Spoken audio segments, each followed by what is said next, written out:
د رمضان مبارک په میاشت کې خلک د خریداري ډیر زیات کوشش کوي.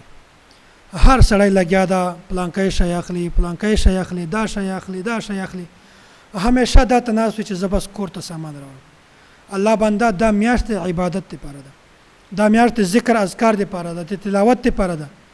معمول مطابق ضرورت سامان راوړه، خو همیشه په دا کې لګیا چې زه کور ته خزو ته کپڑے راوړم، ماشومان ته کپڑے راوړم. دا کارونه په رمضان مبارک نه د مخه پوره کوي. رمضان مبارک میاشت کله راځي په هغه نه مخکې تاسو د کور ټوټل ضرورت پوره کړئ. ماشومان ته کپڑے وکا، خزو ته کپڑے وکا، هغه ته سلیپر وکا، چپل وکا، شوز ورته واخلا چې کوم ضرورت وي په رمضان مبارک نه مخته پوره کړئ. په هغه وخت کې رش هم نه وي، په هغه وخت کې مهنګایي هم نه وي، په هغه وخت کې تا وخت هم نه ضایع کیږي دومره. نو رمضان مبارک میاشت د خریداري لپاره مخ خاص کوي، دا د عبادت لپاره ده. او بیا چې کله تاسو خریداري کوي د کور لپاره، بیا په دغه وخت خپل ګاونډیان د کله مهیروي. ګوري الله تعالی به د ګاونډیانو تاسو ته موږ نه خامخا کوي. ګاونډي د اختر په ورځ د هغه کپڑے نشته، خرابې خیرنې زړې کپڑے دي او د ما زوی راشي هغه کاټن کپڑے اغوستي. الله تعالی به موږ نه تاسو نه کوي. نو په اختر کې او رمضان مبارک نه مخکې د خپل ګاونډیانو خیال ساتي.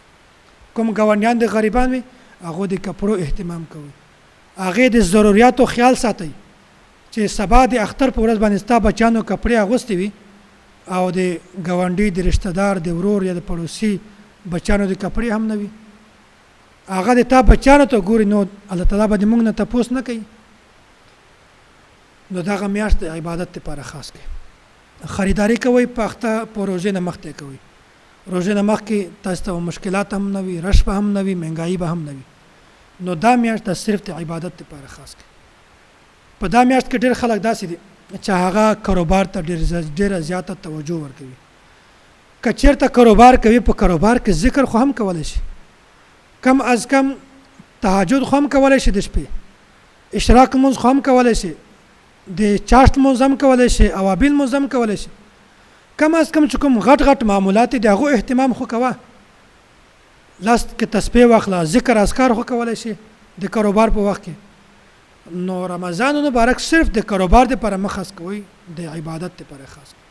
کاروبار کوي، د کاروبار نه چا نه یې منع کړي، خو د کاروبار په وخت کې هم تاسو ذکر کوئ، کاروبار په وخت کې هم نیک اعمال کوئ. نو دا یو گزارش مې ودرته چې رمضان مبارک میاشت د صرف د عبادت لپاره خاص کوي. فضولیاتو کې دا میاشت مه تېروئ. دا میاشت که چېرته تاسو د عبادت لپاره خاص کوئ، بیا د رمضان مبارک نورانیت، د رمضان مبارک ثمرات، د رمضان مبارک چې کومه صله او اجر ده، دا به الله تعالی مونږ تاسو ته پوره راکوي.